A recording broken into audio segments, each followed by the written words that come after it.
What is up, fellow Yu-Gi-Oh fans? I am the one and only Glenguin. Welcome to the channel. Boys and girls, today, for some reason whatsoever, I have not done a Salamangreat deck profile on this channel, so today I'm going to be showcasing my Salamangreat deck profile for August 2019. If you, in spite of recent events, if you didn't already see, this deck actually did win the World Championship. Not this specific deck, but the deck itself did win the World Championship thanks to Koki Kasaka of Japan. Congratulations to him, an absolutely amazing duelist. Go and check out the mirror match that he had on YouTube. I'm sure the match is up and running in the finals of the World Championship 2019. But I'm going to introduce my deck profile. Upon playtesting and practicing the deck with my friends, I think the deck is quite good. I can see how consistent it is, and you can go into a lot of combos and extend, and you can play through so many hand traps on this deck. It's absolutely amazing, especially with Signet Mining. Yes, Gazelle and Circle did get hit, but you can always search them, and they're so good. Like, it doesn't matter even if you lose them, because you're still going into your combo plays with the extenders in the deck. So I'm going to showcase the deck profile. Hopefully you boys and girls do enjoy it. Please consider subscribing to the channel if you do enjoy my deck profiles and more content that we will be uploading on the channel. Please give it a like if you do enjoy it also, to help support me. Thank you very much for all the support and the love that you already show me. We're almost at 1400 subscribers, so let's keep pushing, let's keep this channel going. Hopefully I get to 2000 subscribers, but you know, that's a long way off right now. So let's set the camera up and let's get straight into the deck profile. Okay, so to start with the monsters, obviously Gazelle is limited now on the ban list. So the good thing about Gazelle is he can be searched out with Signet Mining and all other cards in the deck. If he is not more special summoned, you can send one Salamangreat card from your deck to the graveyard. You always want to be sending Raw or Rage, depending on the plays that you want to be making. Good thing about Raw and Rages, they can be brought off Salamangreat Sunlight Wolf, and you can set them from the field, from your hand when you do add them back off the wolf. So that's Gazelle. Then we go into triple Spinny. I don't think the lineup of monsters changed. Obviously a lot of people will know this deck inside out, so I'll be as quick and informative as possible as always on my deck profiles. Obviously if you control a Salamangreat card, you can discard this card, target one face up monster on the field, it gains 500 attack until the end of its turn, but obviously you can activate its effect in the graveyard also to special summon it, because you do control a Salamangreat monster. So that is Spinny. You will have to banish it when it does leave the field though. Then we go into Triple Foxy, really good starter for your combos. It also mills or excavates the top 3 cards of your deck, and if you do, add one excavated Salamangreat card, so always going into your extenders, and then you can link this away for Salamangreat Bay links to start off your plays. Then we go into the little boys. We're going to go into the Salamangreat Jaguar, we got the Salamangreat Fowl, and the one Falco. In the World Championships, the decks were a little bit different, obviously, because they were going by some different rules. They were only allowed to play, I think they were still allowed to play 3 Gazelle or something. I don't know what changed in the deck profiles, or 3 Circle was still allowed, but we're playing it this way and we're going to play it my way. So then we have other extenders of the deck. We have one Lady Debug, just to go into the extra cards that you need to go into. So that is the lineup for that. Then we have basically monster extenders in the deck. So if you control a Cyburst monster, you can special summon one backup secretary. This is a level 3 Cyburst monster also, so there's always room to go into it. We are also playing double Flame Buffalo. Basically I usually normal summon this card and then use Bay links just to link it away, and then you get to draw 2 cards. Basically you discard a Cyburst monster, and if you do, draw 2 cards when it does leave the field. And last but not least, I really want to try this card out. I've seen this card running rampant around the meta. I was reading the card and I thought to myself, well, this kind of works like Darkest Diablo's Lord of the Lair, because you can bring it out of your graveyard and or your hand if a monster is normal special summon to a link zone monster points to. So you'll always have cards and extenders in the deck. And then we're going to go into our hand traps. So we are playing, like I said, we're playing more of a stun deck now, just to shut your opponent down. We're playing triple Ash Blossom and Joyous Spring. We are playing double Ghost Ogre and Snow Rabbit. And then we're playing 2 Ghost Spell and Haunted Mansion. Good thing about Ghost Spell and Haunted Mansion also is shutting down your opponent's graveyard plays, and that's what you really want to do in this deck. Shut down the opponent's graveyards. Really good in a mirror match also, if opponents want to play in a graveyard and move cards around, so it's nice to shut them off. So that is the monster lineup. And then for the spell cards, nothing really changes.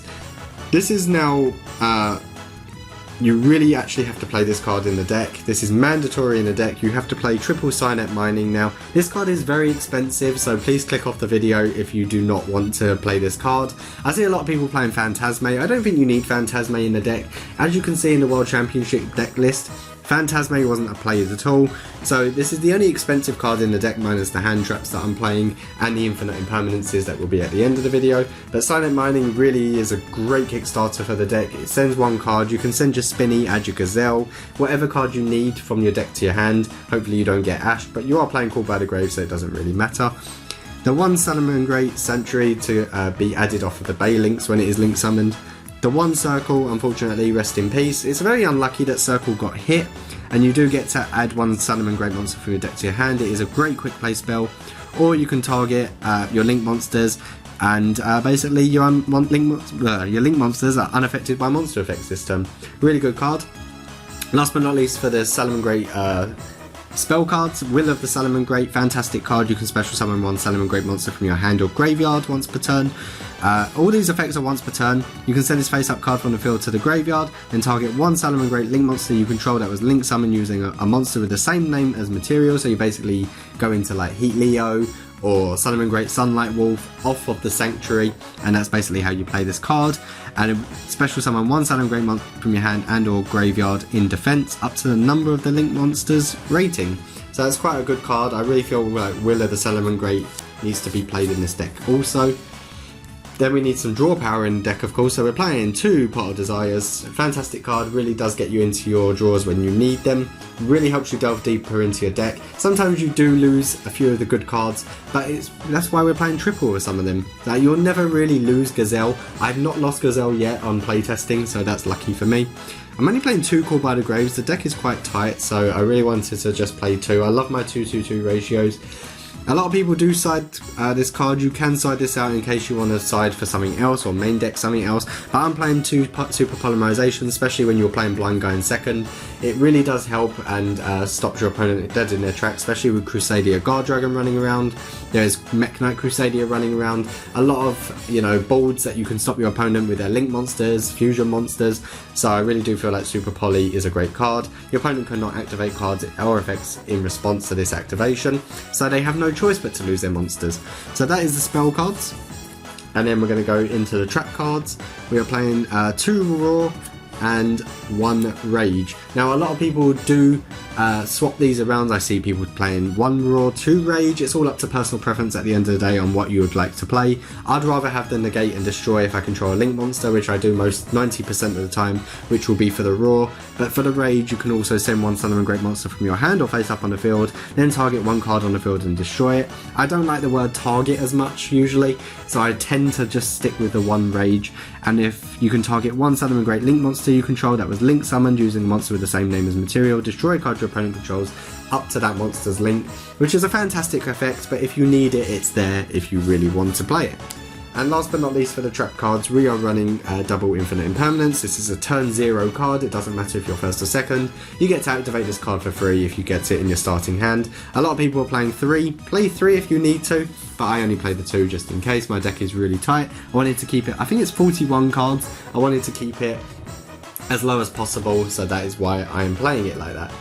Going into the extra deck, nothing really changes. We're playing 3 Salamangreat Bay Links. Your really good Link 1 starter gets you into your Salamangreat Sanctuary, should you not get Ash Blossomed, hopefully.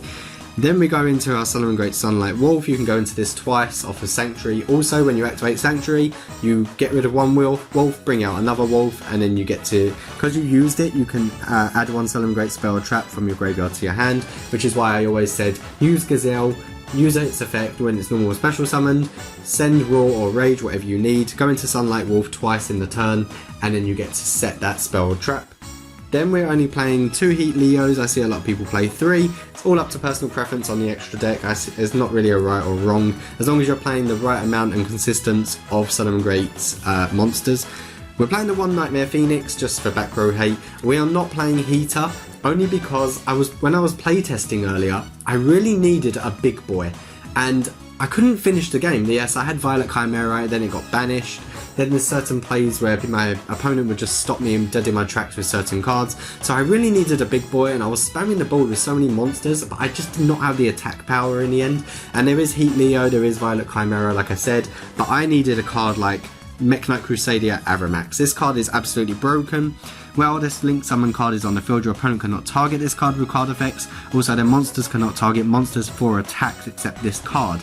Now, most of the time during damage calculation, especially with a 3000 beat stick, you also gain attack to monsters. If this Link Summon card you control is sent to the graveyard by an opponent's card effect, you can shuffle one card on the field into the deck. It's non-targeting. This card is absolutely fantastic. More people should play this card, and I'm so happy that I put this card back into the deck. It was a big mistake to get rid of it. So that is all the Link monsters. And then last but not least, we have 2 Mirage Stalio. You can always bump this up to 3 by removing a certain card in the extra deck. You can always remove, let's say, Nightmare Phoenix, for example. I wouldn't want to kill the consistency of the other Salamangreat monsters by taking them out. So always keep Mirage Stalios up to personal preference, like I said, on ratios. And last but not least, the one Abyss Dweller. You can also play cards like Baguska, the Terribly Tired Tapir. Really good on mirror matches also, because it, you know, moves all your opponent's monsters into defense and negates their monster effects. So depends on the boards that you're making and the combo boards that your opponent has. So that is my Link monsters. And then last but not least, my Super Poly targets is 1 Starving Venom Fusion Dragon and a 1 Violet Chimera, especially for OTKing. This card is fantastic. If you want to play Fusion of Fire, I guess you could side it out and play something from the main deck. It's all up to personal preference, like I said. Depends on how you'd like to play. I, for one, am not playing Fusion of Fire, but it is a really good card. I can see why people are playing it. Then we're going to go into our side deck. And our side deck consists of triple Dino Wrestler Pankratops. It looks so beautiful. This card looks fantastic as a secret rare. Love this card a lot. Really good for siding out and going second. And then we're playing 2 Gamma Seals for problematic monsters on board. 2-2-2 ratios continue with the 2 Twin Twisters. A lot of people are main decking this card. This was the card of the championship, believe it or not. We have triple Mind Control. I can see why this card should be in the main deck, obviously taking your opponent's monsters, but until you know what your opponent is playing, I always side this in, going second, so I know what to take in my opponent's plays. More for Pendulum matchups, for like Pendulum Magicians and like anything like that, Magician Pendulum. We play Dimensional Barrier, especially when you declare one monster of that type. And then last but not least, for more back row hate and trap cards and trap heavy decks, we're playing the triple red reboot. So boys and girls, that is my deck profile. I hope you found it somewhat informative. Please smash that like button. Please hit the subscribe button for more epic Yu-Gi-Oh content. And I'll see you boys and girls in the next deck profile, which will be very, very soon. Please consider joining my live streams, because we're going to be doing some more live streams in the future on this channel. Thank you very much. Have a lovely day, everyone. And Glenguin is signing out. See you later, everyone.